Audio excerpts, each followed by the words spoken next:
my understanding of what MicroStrategy is doing is you basically have articulated and highlighted two separate strategies. We have a software business that we're going to continue to try to grow, drive cash flow, and serve our customers from a business intelligence standpoint. And then we have a treasury strategy, which is we're going to use Bitcoin to protect our purchasing power and our assets that are actually sitting on the balance sheet. And those two strategies combined make up the business. And obviously the market has found it incredibly attractive given what the stock price has done over the last year or so.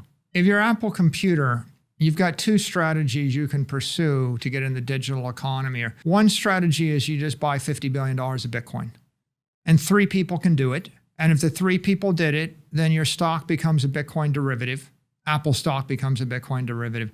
And if Bitcoin moves up at 100% a year, right, you're generating $50 billion a year of shareholder value. 3 people, $50 billion shareholder value, right? So it's a very simple strategy. The harder strategy is you start building Bitcoin protocol or Lightning protocol into all your other products. You can build it into the iPhone, you can build it into the iCloud, you can build it into all of your other services, and they all have merit.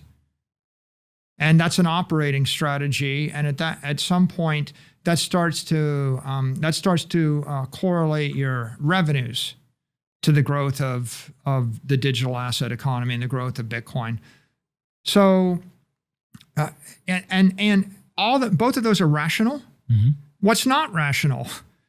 What's not rational is to require that all your customers pay you in Bitcoin and stop taking dollars, right?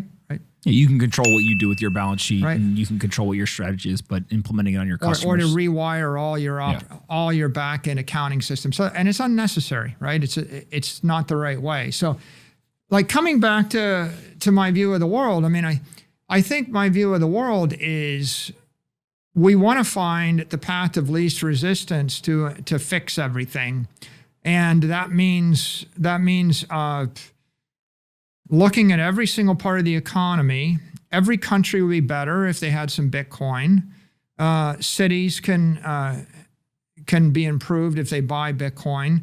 If a city buys Bitcoin and they issue bonds, the bond becomes a Bitcoin-backed bond, right? It becomes a derivative of Bitcoin. So I'm not against bonds, right? I'm not the guy saying we shouldn't have bonds. We should have bonds, right? If the junk bond index is 4% and you can issue a Bitcoin-backed bond at 6%, it's good for the people that have trillions of dollars locked up in bonds. It's good for Bitcoin. It's good for everybody in the middle, right? We could say, we can take the orthodox draconian view, which is bonds should go away and Bitcoin should replace them overnight, but it's not possible, but it's not even a better view, right? Yeah. A better view is you take your bank and you start handling Bitcoin, and you take your mobile app and you build Lightning into the mobile app, and you take your company and you buy it and you buy Bitcoin. And the reason I don't really think it's a threat to the Bitcoin ethos is because ultimately none of these people can control Bitcoin. Mm-hmm. It's like people worry, like, so I have $7 billion or $8 billion of Bitcoin. I don't have any more power than anybody else. Right. And in fact, the only sentiment that's grown in my mind as my Bitcoin position has grown is I don't want anybody to change it. Like, don't mess it up. Mm-hmm. Right. Right. So I think I'm not threatened if a government buys Bitcoin. It wouldn't be bad for Bitcoin. Right. I'm not threatened if a company buys it, if a bank buys it. Here, I guess there's one point worth making. If your portfolio is 100% Bitcoin, you don't have any conflicts of interest. The debate of whether or not people use Square, Cash App, PayPal, Robinhood, Coinbase, Binance, or buy the ETF, or buy it through Fidelity or NYDIG doesn't really matter to you, right? Doesn't matter to you. Whether they buy MicroStrategy stock to get Bitcoin exposure doesn't matter to you, right? You're just holding the underlying asset.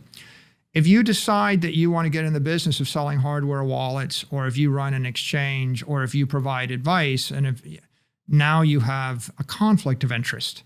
So now you're a Bitcoin entrepreneur, and maybe like if you're Tether and you're issuing stable coins, you don't want JP Morgan to issue stable coins. It's conflict of interest, right? It's competition. Right? I mean, if the Feds say you have to get an FDIC license, now you got to jump through a hurdle. Now you need general counsels. You need to actually pay lawyers. You have to do stuff, right? You have to have nexus. You have to have insurance. It's harder. So there are a lot of things that are happening in the economy. They're good for Bitcoin. They're just not good for every entrepreneur in the crypto ecosystem.